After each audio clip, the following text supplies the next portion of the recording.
দিনহি আশিস লাই উরুলিনে ভূষণ বাসন নিছাবরি কিনে রঘুকুল তিলক জড়িত হাথা মুদিত মাতু পদ নাও মাথা দিনহি আশিস লাউরুলিনে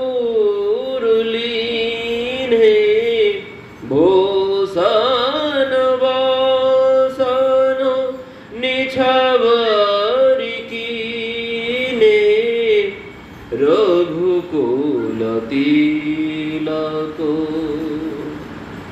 তো আজ প্রভু রামচন্দ্র পিতার কাছ থেকে এসে তিনি এবার মায়ের কাছে বললেন, আগে পিতা মায়ের কাছ থেকে অনুমতি নিয়ে আসি, তারপর আপনাকে প্রণাম জানিয়ে আমি বনের উদ্দেশ্যে গমন করব।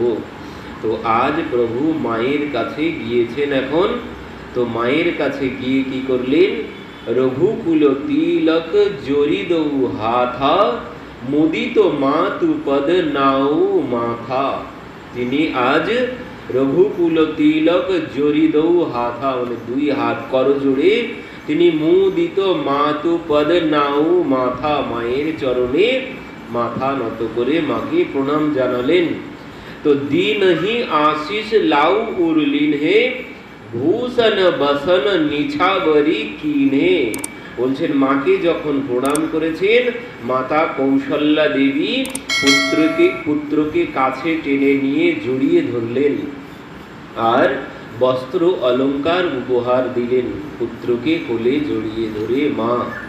তো এবার মা কি বলছেন, বার বার মুখ চুম্বতি মাতা নয়ন নেহ জল লোপলকিত গাতা। বার বার মুখ চুম্বতি মাতা নয়ন নেহ জলু পুলকিত গাতা। গোদ রাখি পুনি হৃদয় লাগায়ে শ্রবত প্রেম রস পয়দ সুহায়ে প্রেম প্রমোদন কछु কহি যাই।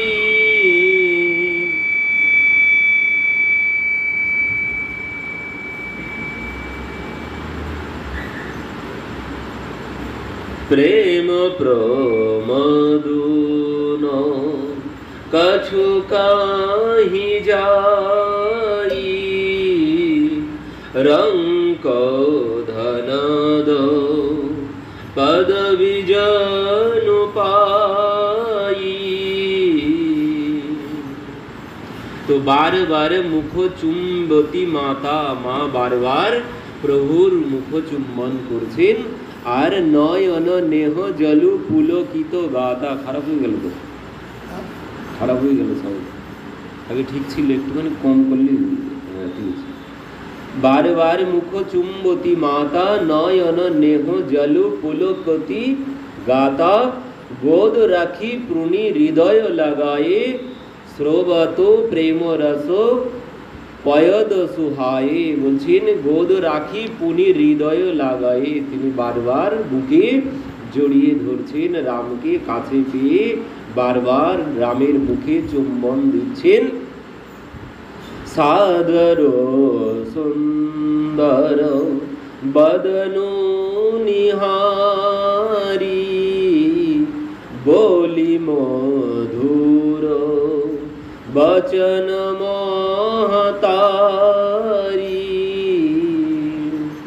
সাদর সুন্দর বদন নিহারি। মা প্রভুর মুখপদ্মের দিকেই তাকিয়ে আছেন, তাকিয়ে বলছেন বলি মধুর বচন মহাতারি। মা পুত্রকে প্রভুকে জিজ্ঞাসা করছেন কহো तात जननी बलिहारी कबहि लगन मुद मंगलकारी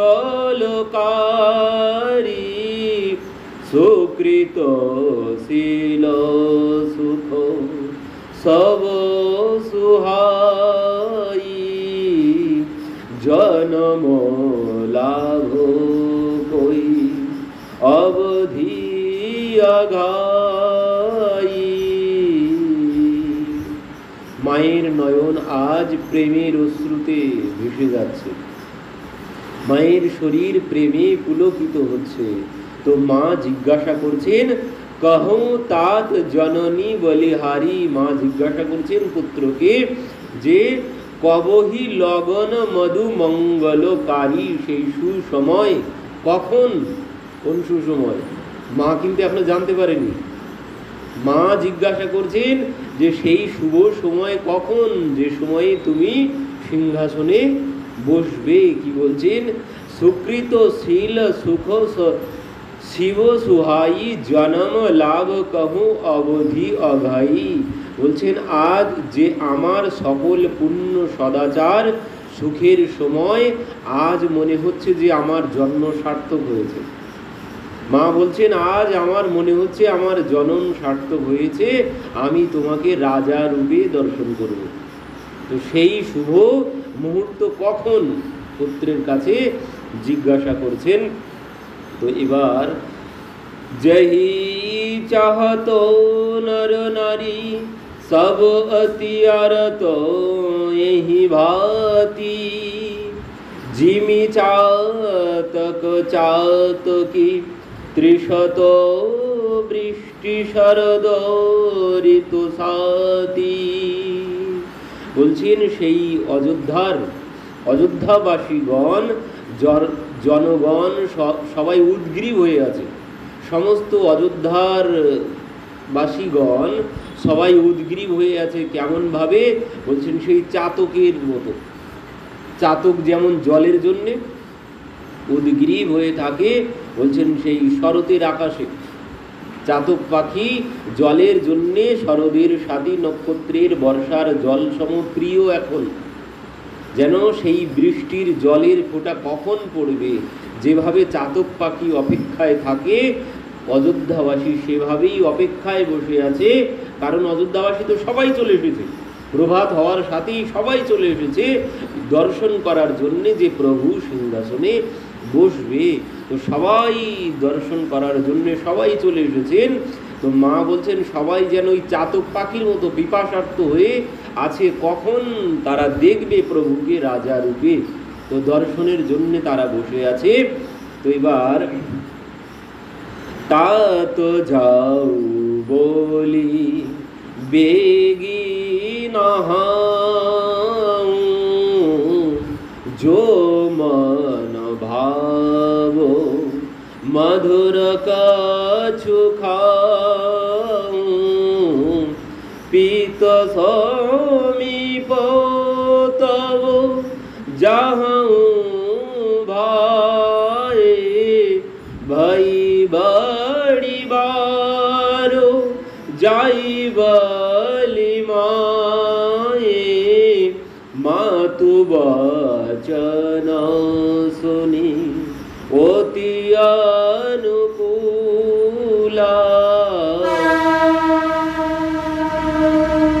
জনু স্নেহ সুরতরু কে মূলা। तात যাও বলি বেগি নাহাউ।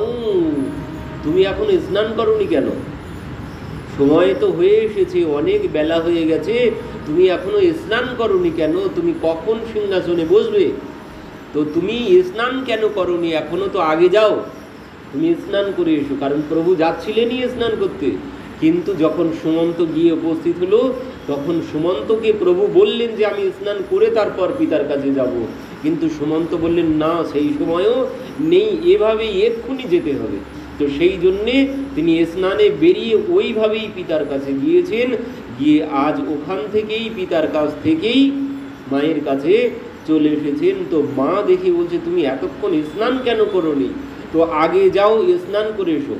তারপর কি বলছেন, জো মন ভাবা মধুর কছু খাও, বলছেন তাড়াতাড়ি স্নান করে তৈরি হও, তারপর তুমি কি করবে, মিষ্টি মুখ করবে। স্নান করে এসে আগে মুখ মিষ্টি করবে, মিষ্টি মুখ করবে, তারপর বলছেন পিতু সমীপ তব যাও ভাউ, বলছেন তারপর তুমি পিতার কাছে গিয়ে দেখা করো, আগে স্নান করো, তারপর মিষ্টি মুখ করবে, তারপর তুমি পিতার কাছে যাবে। কিন্তু মাতু বচন শুনি অতি অনুকূলা, জানু স্নেহ স্বরুতরু কে মূলা। মায়ের এই সমস্ত কথা শ্রবণ করেও প্রভুর মধ্যে কোনো বিকার নেই, তিনি একদম কঠিন চিত্ত হয়ে গেছেন, তিনি মানে দৃঢ় সংকল্প করে ফেলেছেন যে তিনি বনেই যাবেন। মা যে এই সমস্ত কথা বলছে তাতে আর তার মন কিছুতেই নরম হচ্ছে না, কোনো কষ্টও নেই প্রভুর মধ্যে। সুখমকরং ভরে শ্রীরমূলা, নিরখি রাম মনো ভবরুণমূলা,